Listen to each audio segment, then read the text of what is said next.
Hello everyone, my name is Lowko, and today it is time for a professional match of StarCraft 2, and what I've got for you is a Zerg versus Terran on Acropolis.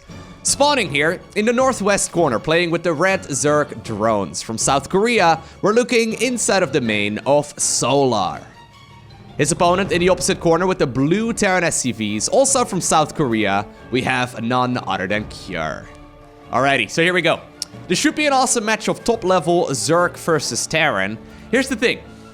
In case you're unfamiliar with both of these players, they are amongst the very best in their respective races. However, if you were to ask someone like, hey, who's the current best Terran player in the world? Or hey, who do you think is the current best Zerg? I think a lot of people would answer the Terran question with either Maru or Innovation, and the Zerg one with like Serral or Dark, right? Now, even though Solar and Cure are very, very good, they are just a tiny little bit right now below that top-of-the-line skill level. And because of that, we don't talk about them nearly as much as they probably deserve. It's pretty interesting, right? I guess that's just human competition, but we like to talk about the very, very best, much, much more so than the ones that are even in like 3rd or 4th place. Anyways, I'm curious to see where this game is going to take us. Very standard opener right here from Cure, of course. He's likely going to go for that quick Reaper, and then the Orbital Command, and then the Command Center on the low ground. That's the build that Terran players have been playing for many, many years. Some Terran players right now do opt to go for a pretty quick SCV scout as well. Looks like Cure is going to be content with just having that Reaper here in the early game. And there we go. There we have it. Command Center going up on the low ground. Solar, likewise, opening up very, very standard. He's opening up with a hatch into a gas geyser, into a spawning pool. Now, I'm curious to see if he's going to pull any drones out of gas. A lot of the Korean pros actually still favor going for the 100 gas first. A lot of the pros outside of South Korea go for 60 gas, then they pull out 2. Yep, there we go. So Solar is going to go ahead and do so as well. Basically, what this allows you to do is get a really quick 3rd hatchery up. So one of the drones goes to the natural, the other one goes over towards the 3rd base. Your Zerging speed is obviously going to be delayed, but you can still finish it in time with the first 4 Hellions arriving on the Zerg side of the map. And going for that quick 3rd hatchery obviously allows you to not get it denied by that very first Reaper. So there we have it. And you can still get the 2 Queens out, and then also the 2 groups of Zerglings, so you can defend against this Reaper with relative ease. It's a pretty clever opener. The only real downside of it is if Terran decides to not go for the command center early on, right? If there's no CC taken on the Terran side of things, you're in a lot of trouble, because then you have a 3rd command center and you're going up against 1 base Terran. That would be a bit of a disaster. And it would also sometimes be troubling when Terran players sent the first 2 Hellions across the map. Because while you do finish up Zergling speed later here, it's going to be done by the time that the 4 Hellions arrive. When the first 2 arrive, however, your link speed will not be done just yet. We'll see, though, if it's going to come into play here whatsoever. I do like talking about these minute details just because, I mean, I've already casted the early game of all of these matchups so many times that I think it might be interesting to learn a little bit more about the small details. And speaking of small details, look at this. Solar is sending only 1 overlord across the map, and it's not even scouting the natural. So obviously, this is Solar definitely playing the matchup, but also playing the opponent. Cure is known for playing the macro game. Cure is not really a player who skips the early game command center. So Solar looked at it, and he's like, you know what? I don't really need to know. I can just see the timing of the structures here on the top of the ramp, and I will know more than enough. It's kind of curious, right? I mean, technically, this would be a bit of a risk, because Solar doesn't know anything. Didn't drone scout, didn't Zergling scout, didn't scout with an overlord very much, other than like, hey, there's a factory. It's all very, very minor scouting info, but it's pretty much all that he needs right now.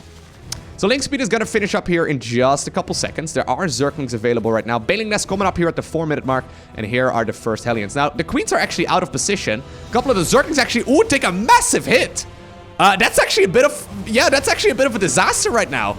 Ooh, technically speaking, Solar had all the tools at his disposal right here to defend against these Hellions with ease. Just having the Queens in a bit of a better spot, and then also the Zerglings not clumped up together, would have made the defense here so much easier. But instead, he finds himself in a bit of a drone barbecue. Not what you're looking for when you're Zerg at this point in the game. Yes, 4 Hellions get killed. 1 Reaper also dies. But I mean, that's 10 drones. 10 drones is super significant. Oh my god, 12 drones. Is he gonna get a 13th? Nah, not gonna happen. But still, 12 drone kills at this point in the game. Very, very significant. Now, it's not to be overestimated, obviously. I mean, still the Hellions end up dying anyways. But interestingly enough, oh, okay, I was gonna say, Cure is gonna go for a marine-based mid-game. Very cool. So I feel like pretty much all of the games that I casted recently have featured Terran mech in the mid game, right? It's not like Terran bio got nerfed. It's not like all of a sudden the Marine playstyle is weaker nowadays. It's just less common, I guess. At least in a lot of games that I cast, I've seen a lot of Terran players at this level go for that battle mech or the more vanilla mech army. But bio is still perfectly viable, and apparently Cure is going to be the one who execute it to execute it in this game. Very cool. I was going to say, losing those Hellions early on, it hurts if you want to go for like a mech mid-game. However, you know, if you already did a bunch of damage with the Hellions, you don't really want to continue making them with bio anyways. So at some point, they are basically just lose weight, right? I mean, you can kind of keep them around, and they can provide a little bit of damage, but usually at some point, they will just take some Banelings to the face, and they won't really be getting any value anymore. So I guess Cure getting rid of those Hellions there in favor of a bunch of those drones is certainly a trade he will make any day of the week. Alrighty. Double evolution chamber right now coming up. We do see the double engineering bay here as well for Cure, who's a little bit ahead here as far as the upgrades go. This is one of the results of that early game dronage. If you kill a bunch of those workers, it makes it a little bit harder for Zerg to get those upgrades out at a decent time. And it's just simply Cure building up on a advantage. He's got a couple of medevacs full of Marines right now leaving the main base. That one pesky Zergling, though, scouted that there wasn't a whole lot at the front. Yeah, Zerg does know about the third command center that has just been acquired here by Cure as well. But supply-wise, Cure is keeping up very, very nicely. He's right now unloading these medevacs. And look at this. Cure, absolutely on point. Knows exactly what he needs to do. Shows us that bio is still perfectly viable. He's going to be able to get a cancel right there on that base. And he is in firm control of this game so far, right? Really beautiful play so far by Cure. Really liking that. Ooh, good target firing right there on the Banelings as well. Nicely done. A couple drones end up getting killed as well. Nothing to be all too worried about. And instead right now, Solar decides to go ahead and grab the fourth base over here. Alright, second factory right now coming up as well. So we'll have to see if this is going to be like a Marine tank, or maybe if it's going to be more Widow Mine focused. Marine Widow Mine, obviously, another one of those options. You can go ahead and, yeah, you can either commit to one of the two. It doesn't really matter all too much. But one of the cool things about bio that I personally really like is that it rewards really strong players really well. Look at that, right? Picking up units just barely in the nick of time while macroing and everything at home as well. It's a big deal. And it really does reward good play. Now, it's very difficult, though, to execute. Nice split off right there by Solar. He's going to be able to pick up that Widow Mine here as well. It's just very difficult. I think, generally speaking, I mean, when I play Terran, right, and I'm not a very good Terran player. When I play Terran, I do favor playing that mech army as well. It just feels a little bit easier. You can make that big death ball army. And with, I guess, Terran bio, you're looking a lot more for, like, containing the creep spread and target firing and getting that tempo advantage. At some point, you can maybe parade push through the center of the map, but it's very, very difficult to go ahead and do so. Because look at this, right?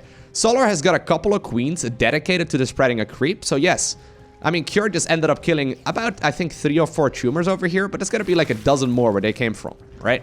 And we see creep tumors going up all over the map. That even though he's trying his very best to contain all of this, he's not really able to do so very confidently.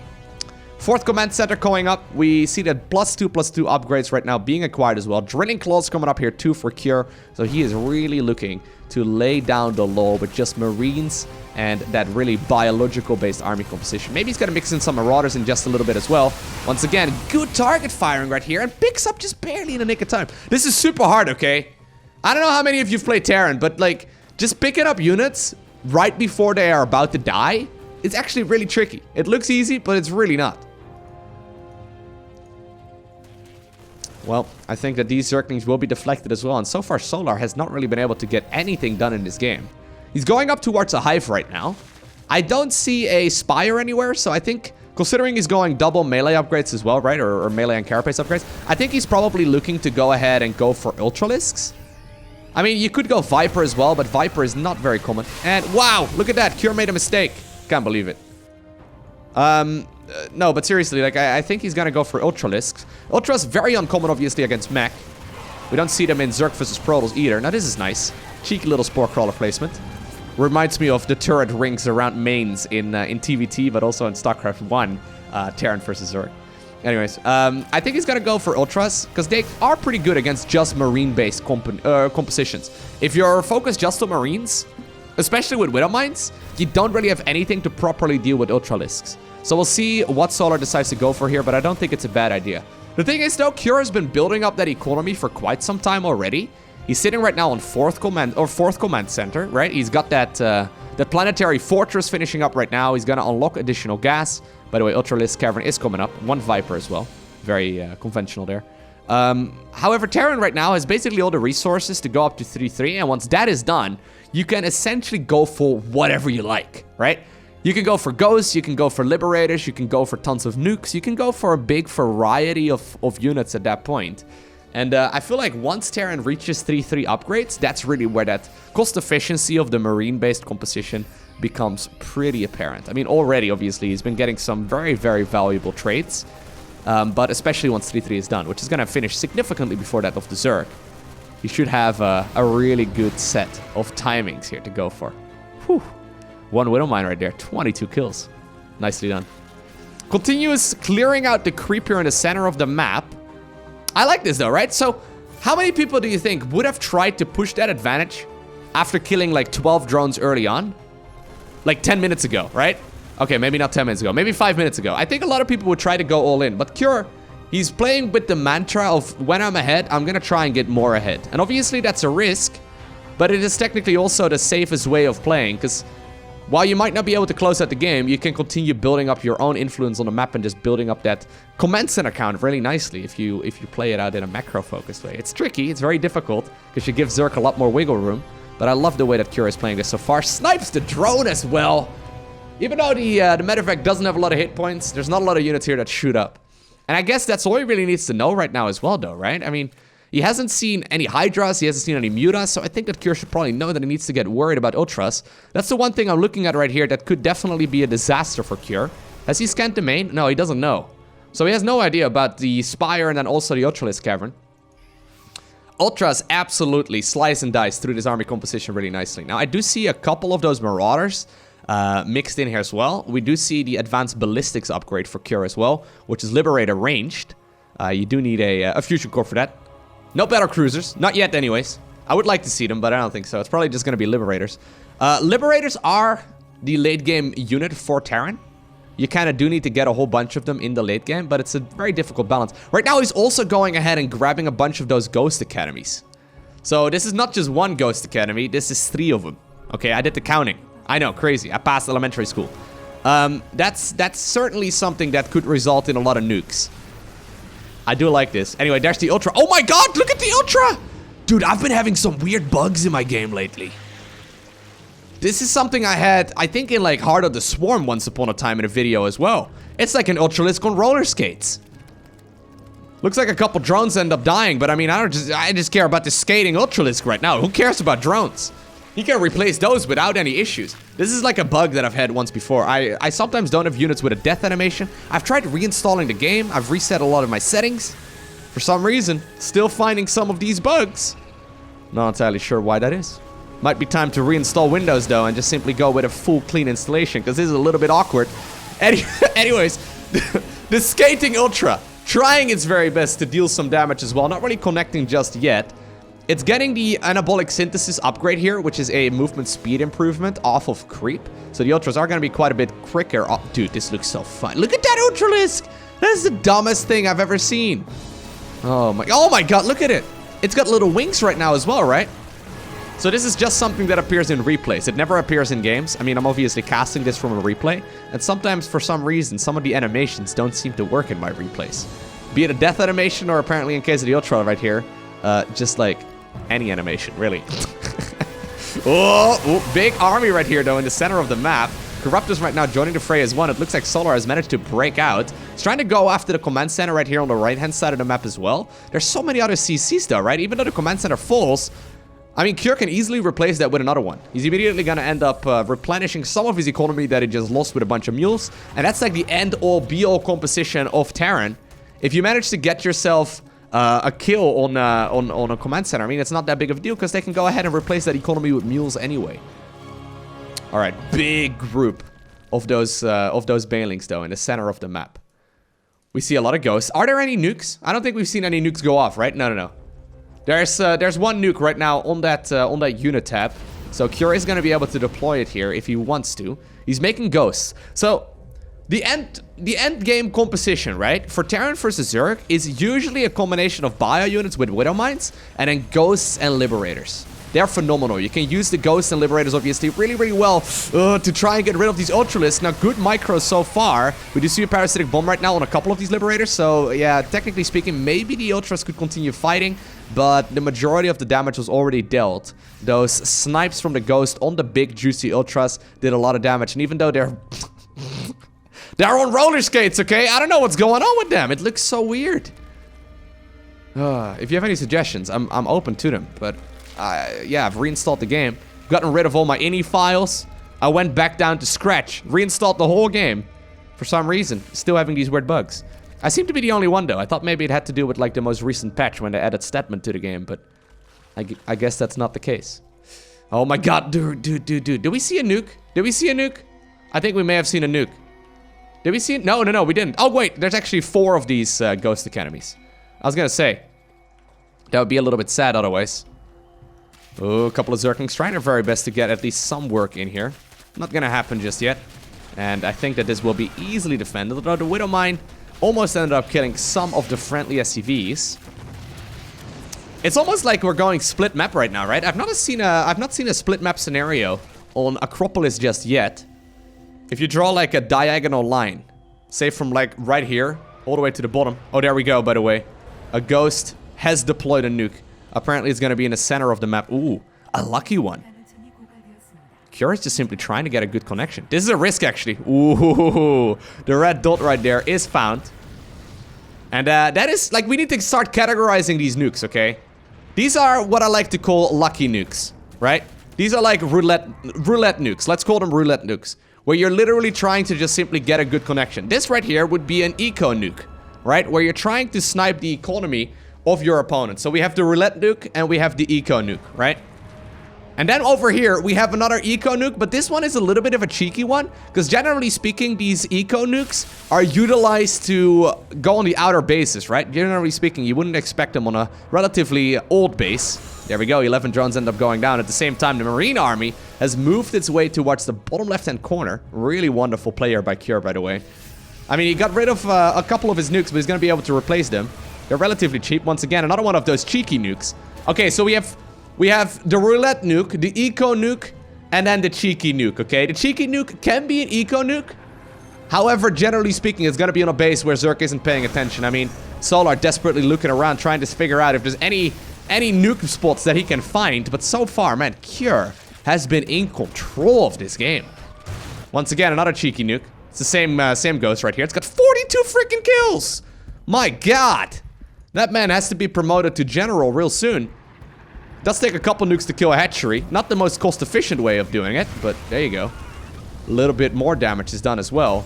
And the thing is, in the end, right, while neither of these players can really go ahead and fight the opponent's army straight up, I mean, you don't want to fight if you're a Terran player on creep, and if you're a Zerg, you don't want to fight off creep, unless you get, like, the beautiful fungal. In the end, this is a game that will likely be determined by economy, right? I'm assuming we're going to see a clash between these two armies at some point, but really, like, the advantage is gathered by economy, and that's what Cure is really dominating so far. He's been mining really nicely. He's been defending his bases wonderfully. He's been setting up extremely nicely. Yeah, look at this, right? Like, look at, how are you going to break that? You're not going to break that. This is literally command center walls right now. You're not going to be able to go through that with an ultra-based army. It's just not going to happen. So he's denying the economy right here. And once again, sacrificing Marines this time. And even though that may have looked like a trait that Zerg does want to take, that's not actually that good. Once again, another nuke will come up. This is an eco nuke, of course. But the thing is, right there, Terran ended up trading gas for Marines, right? I mean, Banelings are not cheap units. He ended up trading the valuable resource that Zerg desperately needs in the late game. So that's a really smart, clever decision there from Cure. In the early game, you don't want to do that, but at this point, he can replace everything really nicely. So look at that, the cost efficiency of this Terran bio army. Oh my god, I love it. This is the kind of game that makes me think, huh, why do not more pro players at this point play more bio? I mean, it didn't get nerfed. It's still just as strong as it always was. Maybe it's not the flavor of the year, I guess, but... Oh, it makes me excited as well to see what players are going to be able to do with, like, Marines and Medivacs 2 years from now. Anyways, looks like finally the Zerg army has started really making a move for one of those bases. This is a base, though, that is, for all intents and purposes, mined out. This is a scary Zerg army, though. The Ultras right now, on their roller skates, being used defensively at home. Chomp, chomp. I'll just make the sound, okay? Chomp, chomp, chomp, chomp, chomp. Just imagine they're chomping. Because they are chomping, but they're not chomping. Anyways, finally we did see a bit of a breakthrough right there for Solar, which is really nice. Obviously, he's still maxed out. He's got himself a very solid one. And here we have another one of those roulette nukes. One Ghost feeling a little bit lucky. Oh, God. Oh, God. Oh, okay, good. Could be a disaster right there. These Zerg players are beginning to get really greedy as well when it comes to fighting that kind of army, right? It's pretty insane. Like, they stay inside of the nuke zone for so long, thinking they can kill the Ghost. I feel like at some point, we will see a Zerg player losing their entire army. And that's gonna be the either like nightmare material or like dream material, depending on what race you play. But that's gonna be a juicy hit from one Ghost. I haven't seen it yet. I haven't seen it in recent years anyway, because everyone's getting so good at the game, but I would like to see one massive nuke taking out this whole Zerg army. Alright, that would be awesome. I mean, it would be painful, but also awesome at the same time. Okay, the Zerglings though are really starting to do a lot of damage now. I mean, I was complimenting the way that Solar was... we have a roulette nuke once again. Look at this. This is what I mean. He's literally walking into the nuke zone. Isn't that a massive risk?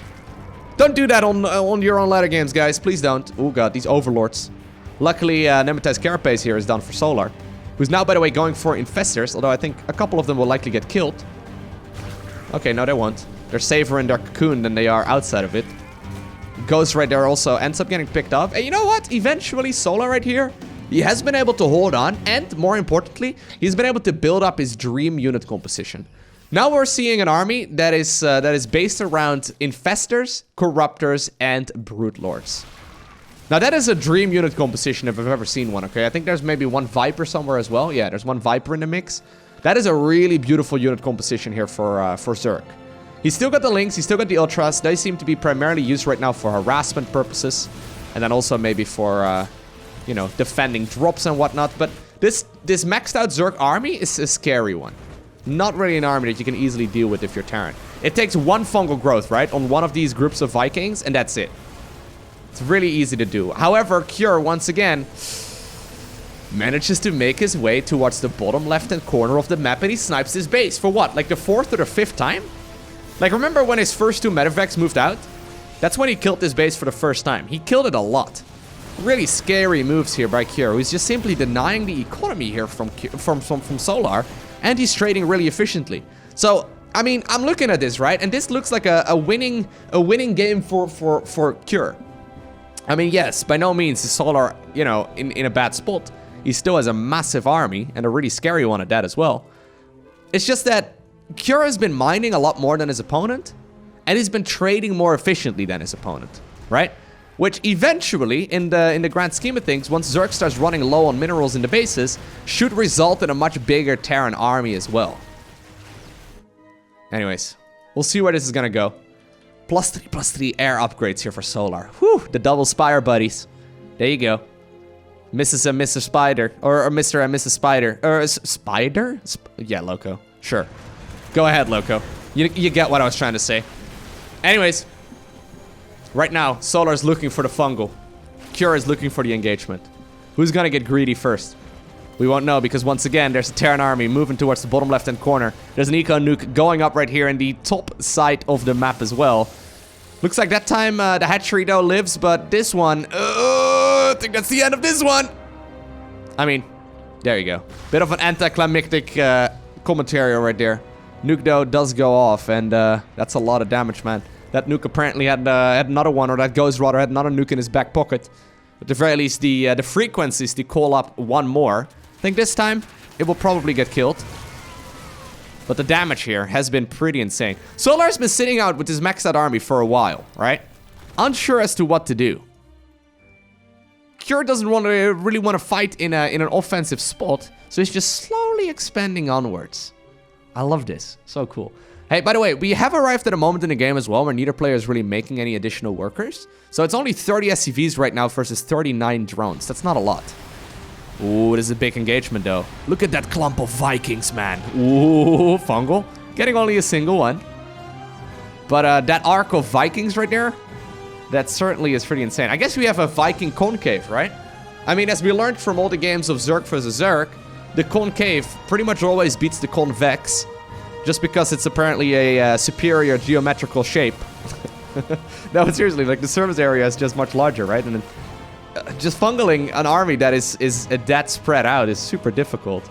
And that's really what Solar is looking for right now. This is an army that Terran can replace. Look, Solar is running out of money, right? He's only got minerals right now. And Solar is running out of money. Once again, this base is in trouble. Hello? Drones! Oh god, drones! Oh god.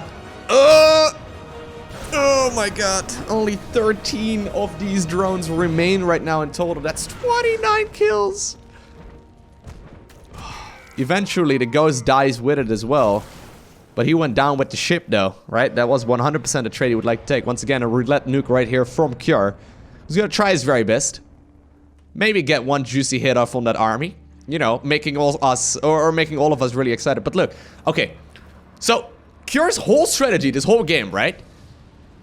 Has been two key things. He's been trying to deny mining from Zerg as much as possible while having that superior economy himself. And then secondly, he's been trying to get cost-efficient trade. That's the whole mindset that he's been playing with.